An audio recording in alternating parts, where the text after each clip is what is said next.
St. Lucia, one of the most beautiful islands in the Eastern Caribbean. Its lush hills and valleys are home to some of the region's most prolific creative talents, most notably the Nobel laureate for literature, Sir Derek Walcott. Quite fittingly, a new movement for the creative-minded is blossoming in this island paradise. Enter HeadPhunk. But HeadPhunk is a showcase for young talent, particularly performance poetry and original music. That's what it started as, but since then we've opened up the stage, to any kind of art form at all, any kind of performance art or any kind of visual art. As long as people could see and you could show it, that's what it's all about. It's really just a stage, an open stage for young artists to come and just show off their work.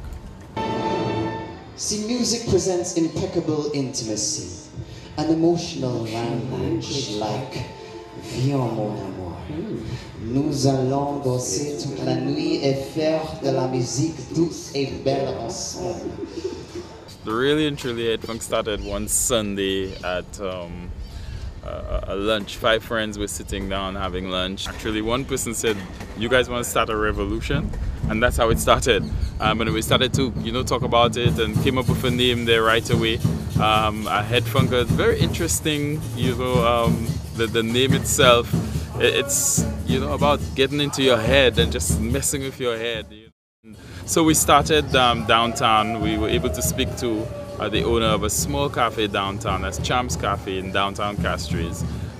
He had a nice little platform outside, and there was a electric light right over it, and we just felt that it had a nice little ambience. So we started right there. Eventually ended up at Samans Park, actually in the grotto at Samans Park, thanks to Landmark Events, who are now sponsors of HeadPhunk. We run in the grotto for a couple of months, and then Hurricane Thomas came and decided, nah, you guys like the grotto too much. But Landmark allowed us to stay in the main yard and continue the show, and we've been there from since then. The stage is open to anybody. You could just come to the shows the last first day of the month. You come up, you register, your name and your piece.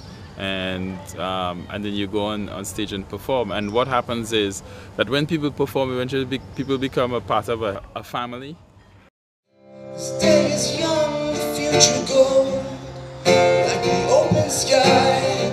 Well, I found you and I found I felt the highest high.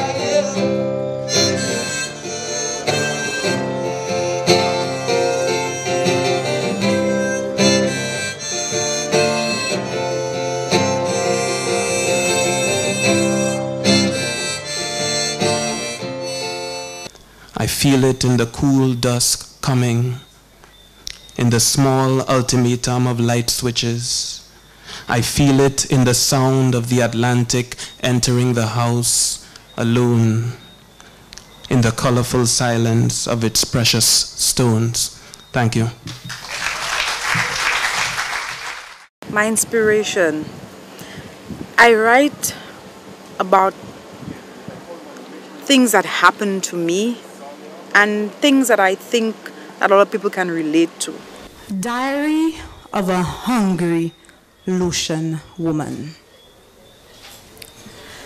Nibble, nibble, nibble.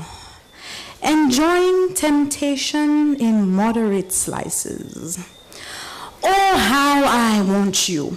Well, parts of you. That part right there under your skin. Excuse me while I wipe off my chin.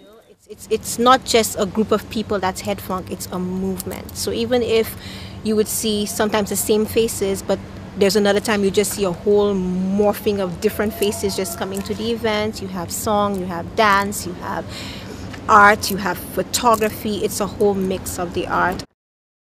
HeadPhunk is already starting to achieve some of the main objectives that it had from the beginning.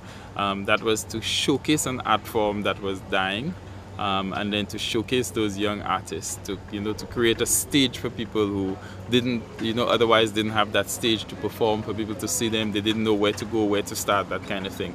And that was a big thing for us, that we would get that kind of recognition, and HeadPhunk artists would be able to perform at big events like St. Lucia Jazz and Arts Festival. But to actually have our own night, that's even bigger than we dreamed, and it's wonderful. And from the response of the tourist board, it looks like it's something that's going to continue.